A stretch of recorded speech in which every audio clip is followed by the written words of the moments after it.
We think that they made it to within about 30 miles of the U.S. coast up by West Palm Beach. But they were in that position about the same time that a very terrible storm front came through. It was the storm of the century in March of 1993. And a dozen vessels just off Florida were lost that day. 10 fishing boats, another sailboat, and a 225-foot freighter were lost at sea, most off the west coast of Florida. The Charlie's Crab, we're not sure what happened. We suppose they got caught in the weather, and it is the reason they were lost. As reports of the seriousness of the storm reached Coast Guard headquarters, it became apparent that Charlie's Crab was not the only ship in distress. Rescue calls were coming in from points all around the Florida peninsula. In this dramatic footage, a family is about to be rescued from a floundering sailboat. The high winds and deep sea swells made it a perilous exercise for everyone.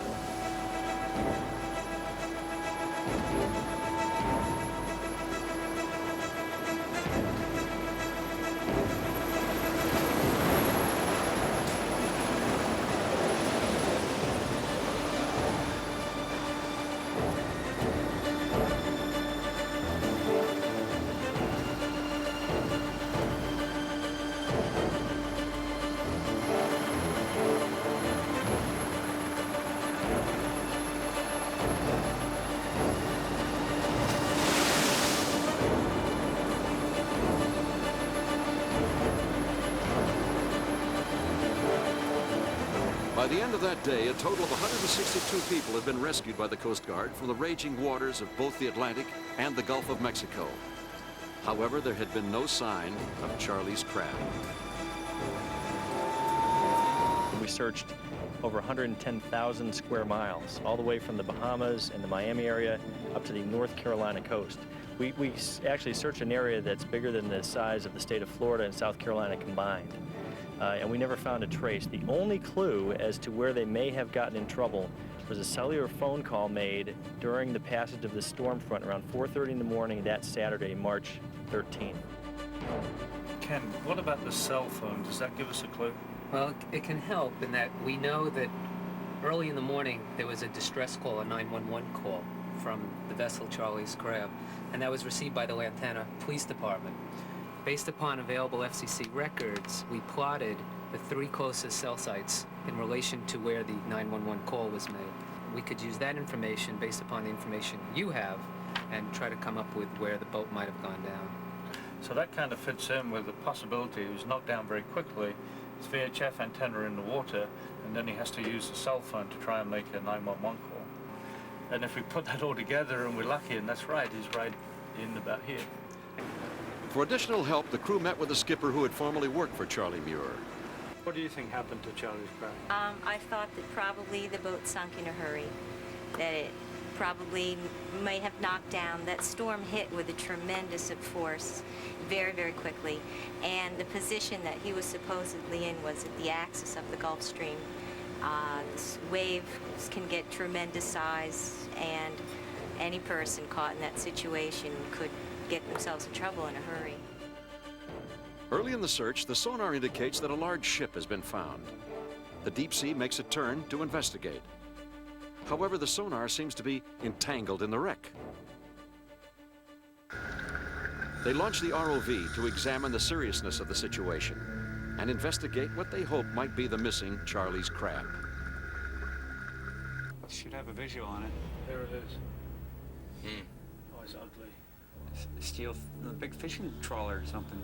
It's got fishing numbers on it. Coming up on the stern here. Can you make that up? There's the home port there. Opus. Corpus Christi, Texas. Corpus Christi. It's a big trawler. It's a big net dragger. I'd say she's probably about 120 feet long.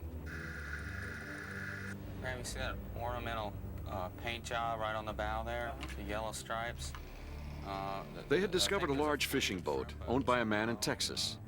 He said that the boat was returning to Texas when she ran into a sudden storm.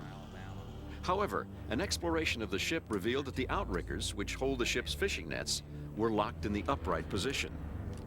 This was an unsafe condition which would have made the ship unstable and prone to capsizing. Expensive and nearly new at the time of her loss, the Michael J was named after the owner's young son. Not only had they failed to find their intended target, the sunken sailboat Charlie's Crab. But in the process of investigating this wreck, the Bermuda Triangle suddenly cast its spell on the deep sea and seized their expensive side-scan sonar equipment. It had become entangled on this rusting relic. It was a major dilemma. That's what we hit. Yeah. 40 feet off the deck, straight into that. What a nightmare.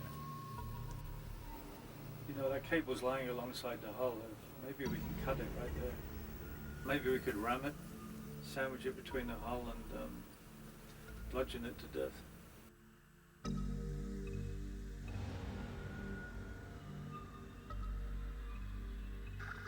Looks like those windows are out. Maybe that's an indication that it was scuttled. I don't know, it's pretty corroded. Because there's some electronics in there, it probably wasn't scuttled. See, there's a radar up there, some sort of electronics gear. Certainly wouldn't scuttle a boat with electronics in there. The Michael J has now been found. The owner told us the sailors survived the sinking. But Charlie's Crab remains a prisoner in the Bermuda Triangle. Ever since Christopher Columbus noticed something strange going on here 500 years ago, an air of mystery has surrounded the Bermuda Triangle. And through the years, the legend has continued to grow. But as you've seen, many of these mysteries have now been explained. Scientists know much more about the deep oceans, weather patterns, freak waves, and other phenomena than they did 20 or 30 years ago. But even today, our study of the oceans is considered to be in its infancy. There must be huge basic discoveries that just await us down there in the ocean. A small example, the areas we're working off here in the Bermuda Triangle was we found some holes cut in the fabric at the bottom. They're 100 meters diameter, vertical side. They're probably part of an ancient system that was formed. But if these holes can be unknown in 1994, 7 miles off Miami, what lies out there in the really deep ocean? We just don't have a clue. Although present scientific knowledge says that the Bermuda Triangle is a place where nothing abnormal is happening, I can't for 100% certainty say that there isn't something out there that we will discover in the future that will change our scientific thinking about that area. Until we know more, such theories as aliens from other worlds will continue to fascinate and intrigue us all. And who knows? We really can't say it's impossible. What we can say is most likely there will always be a Bermuda Triangle. I'm Richard Crenna.